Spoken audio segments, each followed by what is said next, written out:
नमस्कार दोस्तों, मैं रामू कुमार यादव एजुकेशन क्लासेस रामू में आपका स्वागत करता हूं। दोस्त, आज एक नए वीडियो के साथ आप लोगों के सामने उपस्थित हुआ हूं और ये वीडियो आप लोगों को पसंद है तो लाइक शेयर सब्सक्राइब जरूर करिएगा। चलिए दोस्त, हम सीधे वीडियो पर चलते हैं। देखिए, मैंने आप लोगों को कहा था कि मैं समाज का एक ट्रिक वीडियो लेकर आऊँगा। वो वीडियो आज आप लोगों को लेकर उपस्थित हुआ हूँ और पहले बेसिक से देख लीजिएगा, उसके बाद इस ट्रिक वाली वीडियो को देखिएगा। तो चलिए हम वीडियो स्टार्ट करते हैं। देखिए, समास में मैंने बात किया था कि समास दो शब्दों का मेल होता है और संधि दो वर्णों का मेल होता है। ये चीज का अंतर आप समझिए, याद रखिएगा। समास में शब्दों का मेल होता है, संधि में वर्णों का मेल होता है। समास के 6 प्रकार होते हैं, ये आप लोगों के सामने लिखा हूँ, तो देख लीजिए। देखिए, समास की मैंने ट्रिक की बात की थी, तो मैंने समास के ट्रिक लेकर आया हूँ। समास, ये समास है, सब समास की पहचान है इसमें, और ये ट्रिक है, ये उदाहरण है कैसे पहचाना जाता है। चलिए देखिए, पहला अव्ययी भाव समास। अव्ययी भाव समास का पहला पद प्रधान होता है, ये चीज याद रखिएगा। मैंने पहले भी बताया था कि अव्ययी भाव समास का पहला पद प्रधान होता है। अब इसमें ट्रिक होता है कि पहला आया छोटा, दूसरा बड़ा, यानी पहला जो पद आता है वो छोटा होता है और दूसरा बड़ा। जैसे यथा शंभु, यथा छोटा है, शंभु बड़ा है। आ जन्म, आ छोटा है, जन्म बड़ा है। ठीक, ये सीधा ट्रिक है। अगर आपको ज्यादा विस्तार से पढ़ना है तो नेक्स्ट वाली वीडियो, यानी पहले वाली वीडियो जो पढ़ी है उसको देख लीजिएगा। ठीक, चलिए अब आगे। तत्पुरुष समास। तत्पुरुष समास की अगर बात की जाए तो तत्पुरुष समास में दूसरा पद प्रधान होता है। ठीक, दूसरा पद प्रधान होता है, पहले बड़ा और दूसरा छोटा। ठीक, पहला बड़ा, दूसरा छोटा। ठीक, अब इसका उदाहरण है पॉकेट मार। तो पॉकेट पहले बड़ा है और मार छोटा है, ये ट्रिक हुआ।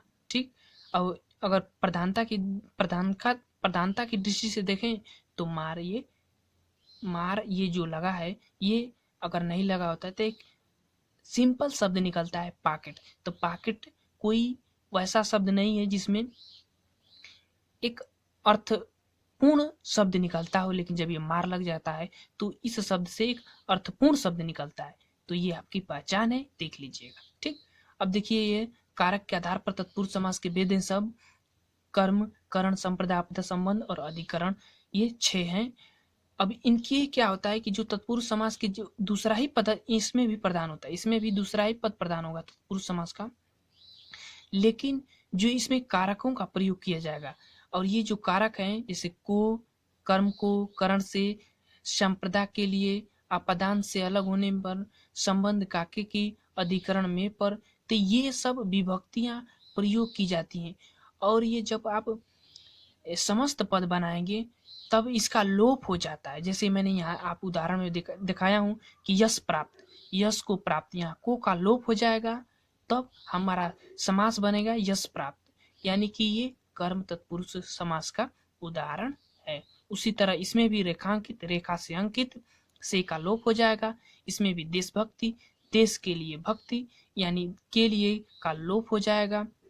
सेवा से मुक्त, सेवा से मुक्त। अपादान ऐसा कारक है जिसमें अलगाव का संकेत होता है, वैसे ही वो जो ये सेवा मुक्त है, ये एक प्रकार का अलगाव को संकेत कर रहा है। यानी ये से जो कारक है, यह जो शब्द है उसके अर्थ के अनुसार प्रयोग किया जाएगा। ठीक, से तो यहाँ भी प्रयोग हुआ है, लेकिन यहाँ और यहाँ दोनों में अर्थ फर्क है।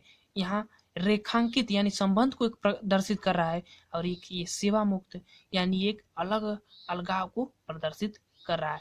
तो ये इन दोनों में पहचान है। अब देखिए, संबंध, एक प्रकार का संबंध पाया जाता है, काके की नानी रे, तो राज्य पुत्र, राजा का पुत्र, ये का लोप हो जाएगा। उसी तरह अधिकरण में भी पुरुषोत्तम, पुरुषों में उत्तम, में का लोप हो जाएगा। तो ये कारक के अनुसार तत्पुरुष समास के भेद थे। अब देखिए, ये करण कर्म कारक कर्मधारय समास है जो, और ये द्विगु समास, ये दोनों समास जो हैं ये तत्पुरुष समास के ही भेद आते हैं। तो इसमें भी दोनों जो दूसरा पद होगा वही प्रधान होगा, ये चीज का ध्यान रखिएगा। अब चलिए हम बात करते हैं सीधे कर्मधारय समास पर। तो कर्मधारय समास का दूसरा पद प्रधान होता है, पहला पद विशेषण और दूसरा पद विशेष्य होता है। ठीक, दूसरा पद विशेष्य होता है, यानी पहला जो है पद होता है जो विशेषता बताता है, और जो दूसरा पद होता है उसकी विशेषता बताता है। जैसे नील कमल, तो यहाँ नील नील नील का मतलब नीला, नीला क्या है, विशेषण है, और यह विशेषता बता रहा है किस चीज की, कमल की। तो कमल क्या हुआ, ये विशेष्य हुआ। ठीक। चंद्रमुखी, चंद्रमा के समान मुख, जो मुख है वो मुख की विशेषता बताई जा रही है चंद्रमा के समान। ठीक, चंद्रमा की तरह। ठीक, तो यहाँ चंद्रमा क्या हुआ, विशेषण हुआ, और मुख क्या हुआ, विशेष्य हुआ। ठीक। अब देखिए मैंने एक इसमें शब्द लिखा हूं, कैसा है। ये शब्द जब आप लगाएंगे तो कर्मधारय समास के कुछ उदाहरण पकड़ा जाएंगे कि यह कर्मधारय समास के, जैसे दानवीर। तो वीर कैसा है, तो दान वीर है, दान देने वाला वीर है। तो ये क्या है, दानवीर, दान देने वाला वीर। तो वीर शब्द जो है, अगर वीर में मैं कैसा है लगाऊंगा तो हमको पता चलेगा ये शब्द लगाने के बाद दान, कि वीर कैसा है तो दान देने वाला है। तो यह एक प्रकार का दान क्या हुआ, विशेषण, और वीर जो है वह एक प्रकार का विशेष्य हुआ, संज्ञा हुई, मतलब एक व्यक्ति का नाम हो जाता है वीर। वीर जो है वह दान देने वाला है। वीर कैसा है तो वह दान देने वाला है। तो ये शब्द लगाने से कुछ ऐसे उदाहरण है जो कर्मधारय समास के पकड़ा जाते हैं। ठीक। अब चलिए द्विगु समास। द्विगु समास का संकेत होता है कि पहला पद संख्यावाची होता है। ठीक, इसमें भी दूसरा ही पद प्रधान होगा, लेकिन पहला पद संख्यावाची होता है। जैसे त्रिलोक, सप्तऋषि, 7 और 3, ये क्या है, एक संख्यावाची शब्द है, पद है। तो आप इतना समझ में आ गया। अब चलिए बहुब्रीहि समास कर। बहुब्रीहि समास का कोई अन्य पद प्रधान होता है, ये तो आप पहले से ही जानते हैं। अब इसका उदाहरण है दशानन, वीणा, पाड़े।